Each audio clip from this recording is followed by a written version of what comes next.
going on to Jerome's. So the Minnesota Vikings just hit it right down the fairway in exactly what adofo-mensah was talking about, where, hey, they didn't make the big, splashy, sexy move. They didn't have the trade down, but just getting a left guard. Yes, you can play tackle. No, play him at left guard. He could be your starting left guard for a decade plus. He's Pro Bowl capable, physical freak, all that experience. He certainly can be good to go, right? Donovan Jackson, who he is for real, and I love the pick. Like, I understand, like, interior offensive lineman, 24, first round, don't care. Do not care. It's a major need for the Minnesota Vikings, and also takes my breath away. Just looking good. Looking absolutely good, man. But the Vikings securing that offensive line for J.J. McCarthy, also that running game, it's going to be great. Also that left side, strong side, Darrisaw, Jackson. Let's go, man. Let's go. Long story longer. Of course, ESPN, the worldwide bleeder of viewers, readers, and subscribers, they did their post-draft analysis.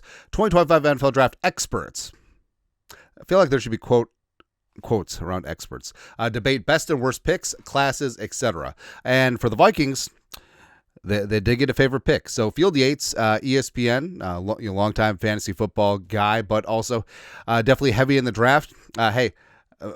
I forget, was Kuiper on there? What his least favorite pick was. Anyways, but who's your favorite pick of the entire draft? Field Yates, guard Donovan Jackson to the Vikings, number 24. Jackson was 20th overall on my board, as I'm extremely bullish on his potential, versatility, power, toughness, and overall play temperament. The Vikings began this offseason saying they would get their trenches in order and have done it. And Yates, on draft night on Thursday, was very excited about the Vikings and Donovan Jackson. He was raving about it. So this is not a thigmentation of the... It's not the word. Yeah, he didn't create this out of whole cloth. He was very bullish on Jackson all the way around. But, of course, we have to focus on the negative. So, of course, Seth Walder, ESPN Analytics, absolute genius. So, the worst.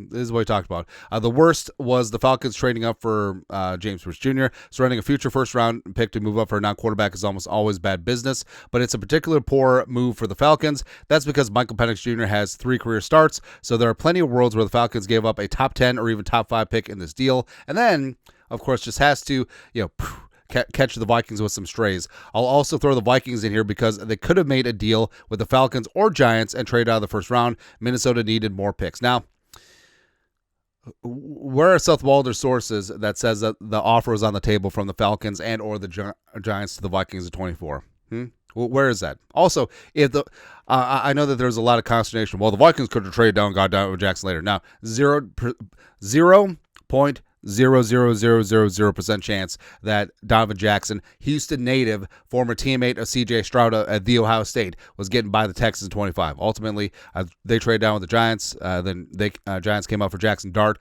But the whole Rams-Falcons trade, who even says that was on the table?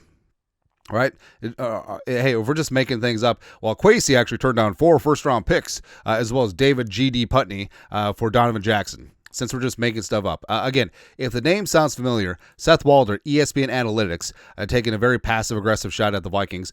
3 ways, this is on draft night, 3 ways to lose at the draft. Reach for players before they're likely to be selected, draft low-value positions early, trade up and or fail to trade down. Anyways, just thinking about the Vikings. But, of course, yes, famously, he was the one last year who predicted the Vikings would finish 4-13, have the number 1 overall pick. How did that work out? Anyways, but we could focus on the negativity. But how about that? How about the Vikings' first-round pick, solidifying that offensive line, Infinity Stone up front, Field Yates, he's in. He's in, man. We'll certainly take it. But now the scowl remains. It does. Anyways, your thoughts are thoughts. ESPN's Field Yates loves the selection of Donovan Jackson to the Minnesota Vikings. Let us know your thoughts. Our thoughts, comment section. You guys are the best to do. Skull production value.